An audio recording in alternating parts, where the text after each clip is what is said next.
Hey, Joe Gilder here. Welcome back to another round of Mix Together. In the last episode, you may recall that we finished the mix and sent it off to the client. And now I've gotten feedback, and we're going to do some tweaks. So this may go over a couple of episodes because they have a couple things they want, but not too much. So I've basically copied the email from Bob into the Notes app on the Mac, which really the only reason is so that I can do this. They allow you to have checkboxes, so I can easily check that off. At one point in my life, I would print the notes and then have checkboxes and write it off, but then I'd lose the sheet of paper, and this is just easier because I'm already on the screen. So however you want to do this. But what I love about doing tweaks for clients is I treat it for the most part like just a to-do list. I gave them what I thought sounded best, and there's so much of that is subjective, so they're coming back with subjective changes they would like, and I do those and we go to town. Now, one of the interesting things I'll talk about first. One thing is, so at this bottom of the email, he says, also not to complicate matters, but over the last week or so, we made some additional pocket edits to 12 of the tracks, all except bass, shaker, and tambourine. I've exported the stems and I've exported the stems. Here's a link. If it's not too much trouble, could you replace it with the original ones?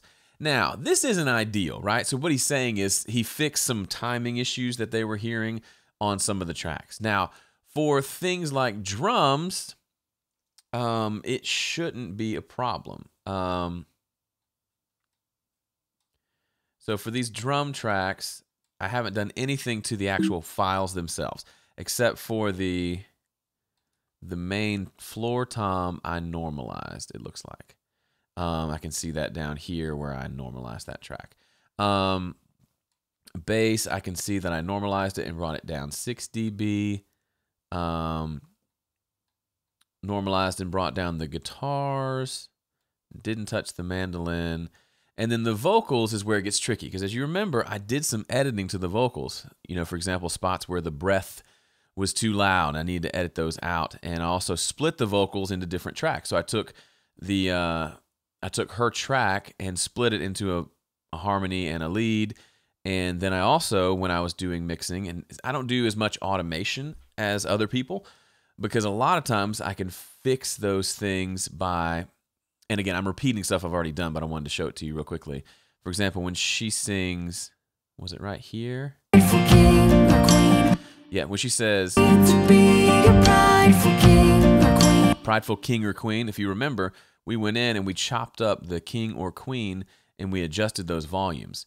So theoretically, yeah, I could. So we turned this one up by 1.1 dB, this one by 7 dB, this one by 3 dB. So we made those louder. We could do that with volume automation, but for me, it makes more sense to do it this way because then I can still move the volume fader without having it. If you've ever written automation, once you write any automation where you tell the volume fader to move on its own, now the volume for the entire song is set in stone, and the only way to change it is to write in new automation. Well, unless I'm at the very, very end of a mix, usually I don't like to do that because I may still want to adjust the level of her overall vocal sound, which is the equivalent of using like a trim feature, which is something you can do where you can move all the automation up and down. I don't think Studio One has that, and I'd rather not anyway. This is just the workflow that works for me. So all that to say, I replied to Bob and said, you know, I can replace the drums, and basically drums, bass, and guitars I can take care of. Vocals, I'd rather not because it essentially undoes a lot of the work that I've done, and I've got to go back and redo them. So I'm going to ask him if it's crucial for those, and I'm certainly willing to do it. It's just one of those, ideally, in a perfect world, when you're mixing for a client, they have done all their work before you get the tracks. So once I receive them, I can do my thing. But this is the real world, and you know they're on a deadline. He's a busy guy with a day job and all that. So he had more changes he wanted to make after they submitted them to me. And for you, I mean, this is kind of an interesting. I thought about not putting this in the video because I thought it would make things more complicated and I have to explain a lot. But this is the real world, right? You get tracks from people, and then they make requests after the fact sometimes. And sometimes the answer is, yeah, that's no problem. For example, for me, it's, yeah, no problem. I can do that with the drums, bass, and guitars, but I can't do that with the vocals. And even in the email, he said, if it's not too much trouble. So I'm sure they will be okay with me saying, hey, yeah, it actually is too much trouble because of all the work and the customizing I've done. So let's just do it on these tracks. which is what I'm going to do in this video. So I already told him that that's going to be fine. So I'm going to do that. So first thing I'm going to do is take note of any changes I did. So the drums, again, I'm looking at the actual, this information down here. It tells me if I've gained any piece of audio or normalized it. So for the drums, the only thing I did was the floor tom was normalized. And that's it. So what I'm going to do, I'm going to take the drums. Let me actually look at that. I've already downloaded the tracks he sent to me. So it's not even all the tracks. It's floor tom, snare bottom, snare, snare. Yeah, it's only, so it's just these top 4 tracks. So what I'm gonna do, I'm not gonna delete these, because should there be a messed up edit or should things not go the way I want them to go, I want to be able to get back to these. So I'm gonna select these 4 and create a new layer, which is the same as a playlist in Pro Tools. So we're gonna add a layer. So in this original one, we're gonna rename. Where's the thing? I like to keep the numbers in there. So this is layer 1, orig. So I know these are the first ones I had. And then when I switch to layer 2, okay. Now that I'm layer 2, I can bring them in. So let's do that now. This should be fairly easy. Floor tom, let's bring it first because it's the one that we need to normalize. So bonk. So that should be exactly the same as the other one, minus the timing changes they made. Snare top, SNT goes here. SNB goes here. And if you recall, SNR is that second snare that it took us a while to figure out what that was. Because and by us, I mean me. So now if we go and we just flip between the 2 layers, they look identical to me. So if there are changes, it's smaller timing changes, and everything else is exactly the same. Volume is the same, which is the biggest thing. If the volume is different, it messes up my mix, right? So let me hit save and copy these new files. Take a sip of Joe. Yes, I do have some resentment that people use my name as coffee. Although I love coffee. Okay, so what else do we have here? We've got, so just for the sake of keeping things straight, all the ones I've imported, I will move into a separate folder. Let me zoom in so you can see. So we've got, the rest are vocals except for guitar 1 and guitar 2. So I can live with that. Guitar 1, we took down by 6, we normalized and brought it down by 6 dB. So let's rename 1, orig. Let's make a new layer. Boink, and let's bring in guitar 1. Now again, we normalize, whoop, I just did something, hang on. Normalized, and then brought it down by 6 dB.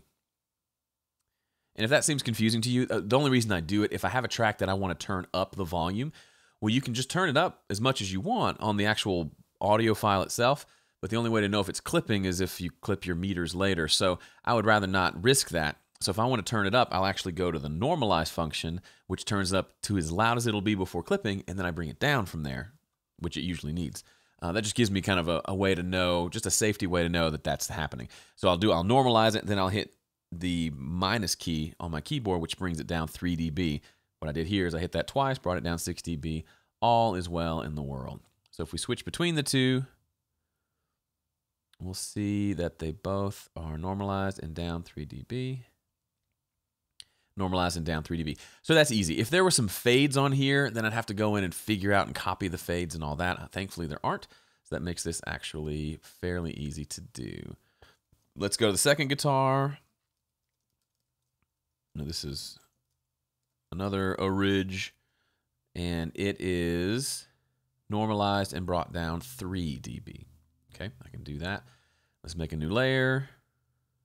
Guitar 2. See, this kind of work, you can take a principled stand and say, listen here, fella, we're not doing this extra work because you only paid me for blah, blah, blah. You can do that, right? And you probably have a right to do that or whatever. Stuff like this, I mean, how long has this video been going? I explained it and then did it. It took 10 minutes, right? Not the end of the world, right? It probably, if I didn't have to do the video and explain it all to you, it'd be 5 minutes. So it's good to take a stand on some things, right? You don't want to just let clients walk all over you, because it's usually not good for them either, because then if clients suffer from indecision and can't ever commit to anything, then they'll always want to make changes.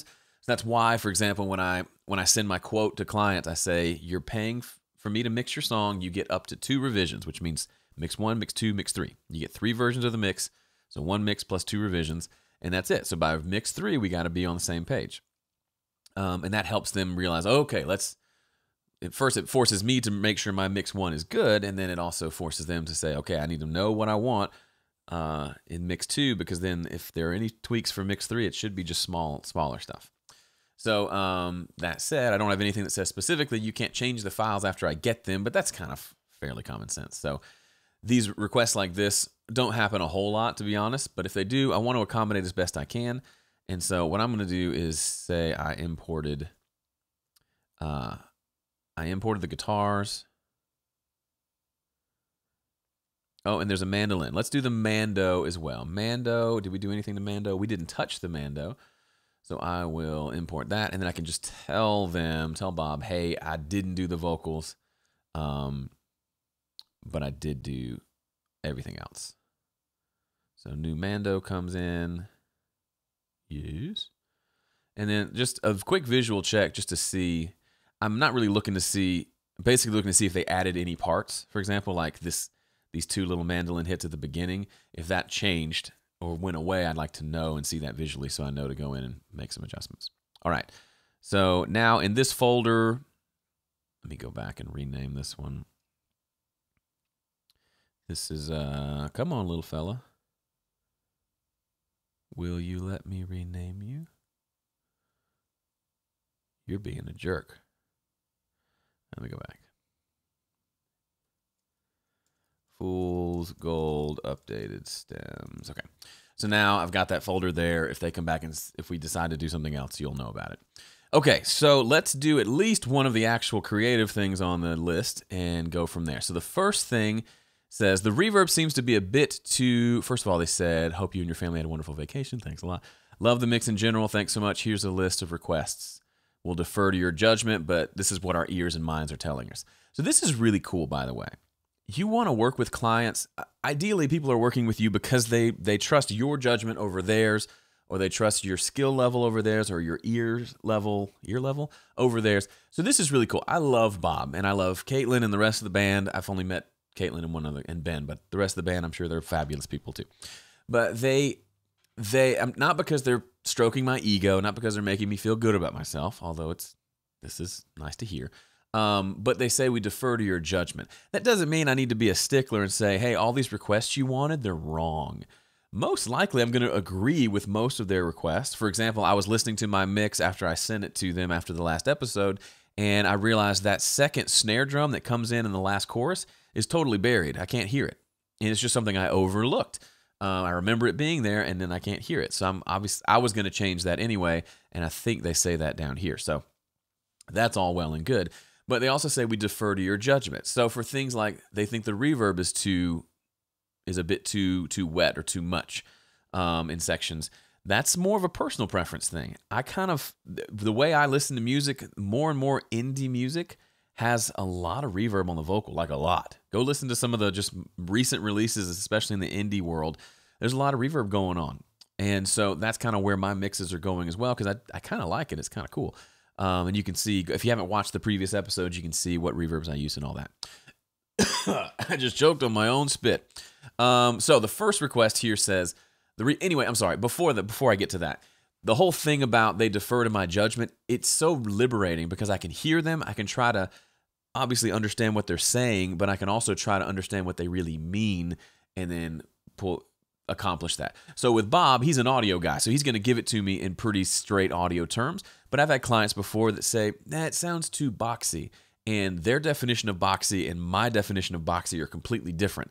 And I have to sometimes I have to go back and forth with them to really understand what what it is they're saying and what it is they want, because they don't speak my language. So big part of our job as audio people working with clients is a lot of it's like psychological work. You know, you're almost a therapist trying to understand what they really mean when they say they hate you, and you're like, well, what do you mean when you say, anyway, they don't say they hate you. I'm just kidding.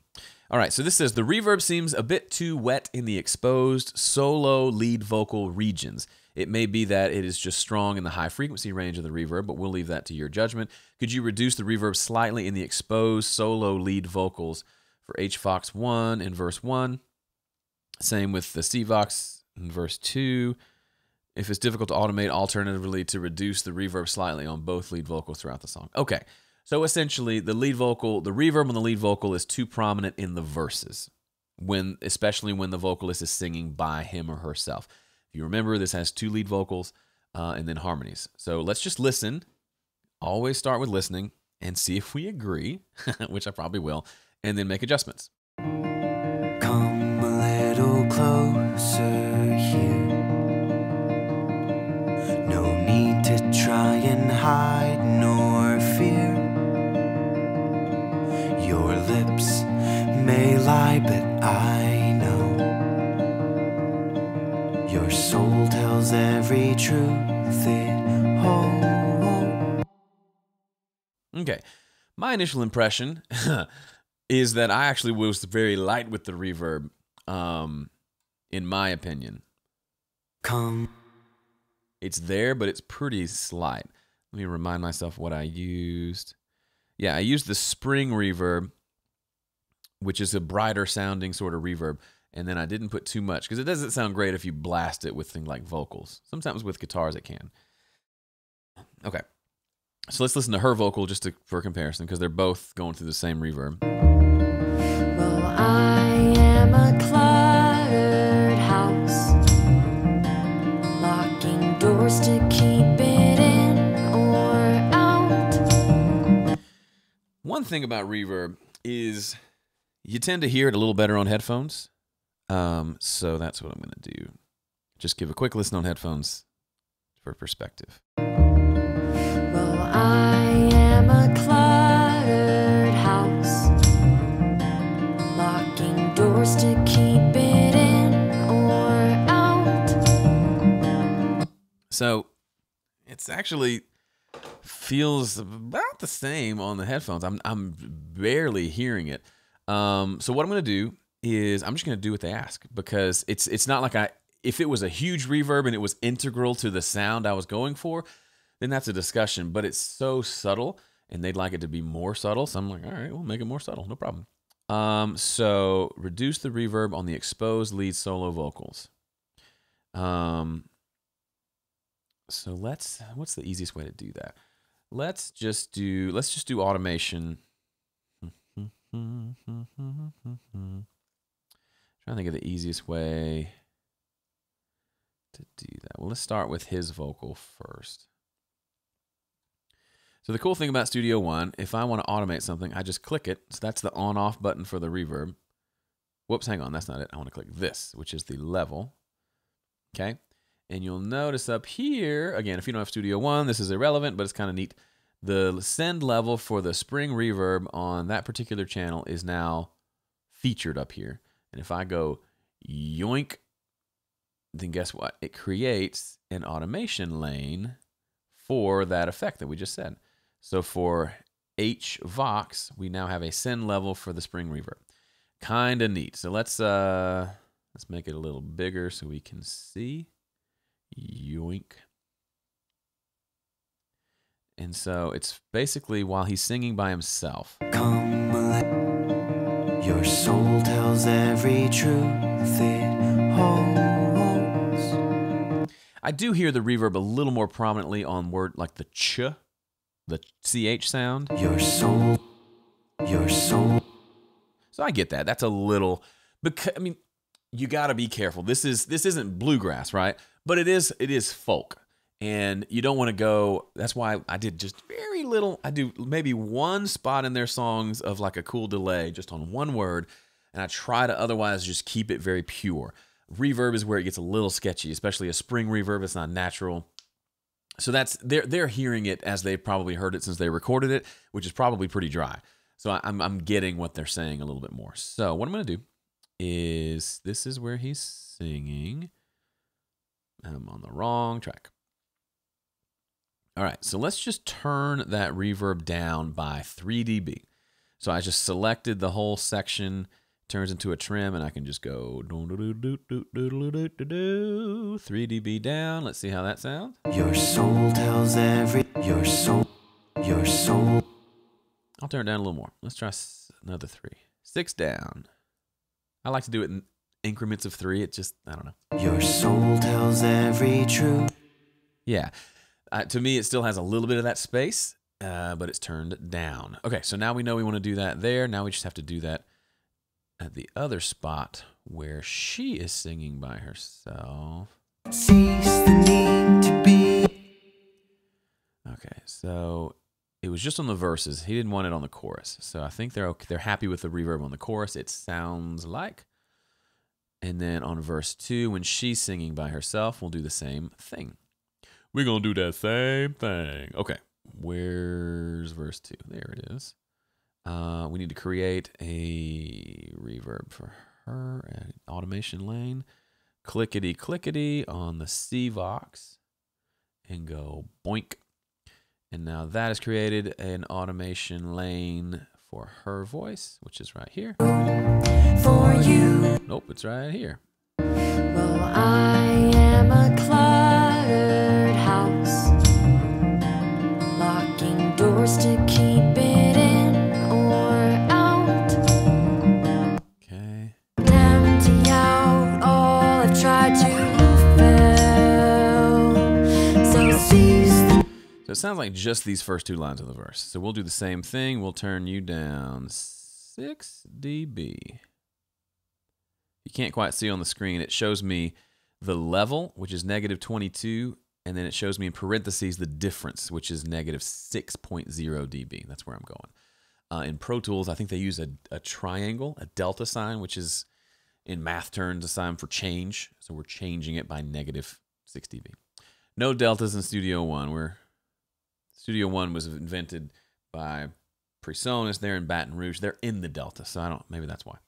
Okay, so sadly, I think that is all we're going to do in this episode. We've dealt with importing, replacing tracks, which we were able to do pretty seamlessly, and waiting to hear feedback from Bob on the other stuff. But we can keep plugging down his list in the meantime, which is what we'll do in the next episode. We'll go down to the next, which is dealing with drums, which I agree with the statements he's making. So we'll deal with that in the next episode. Thanks for listening. And if you haven't downloaded these tracks yourself to mix along with us, this is called Mix Together. It works better if we do it together. So head over to homestudiocorner.com/MT. You'll get a place to enter your email address, get these tracks, and mix along with us. All right, see ya.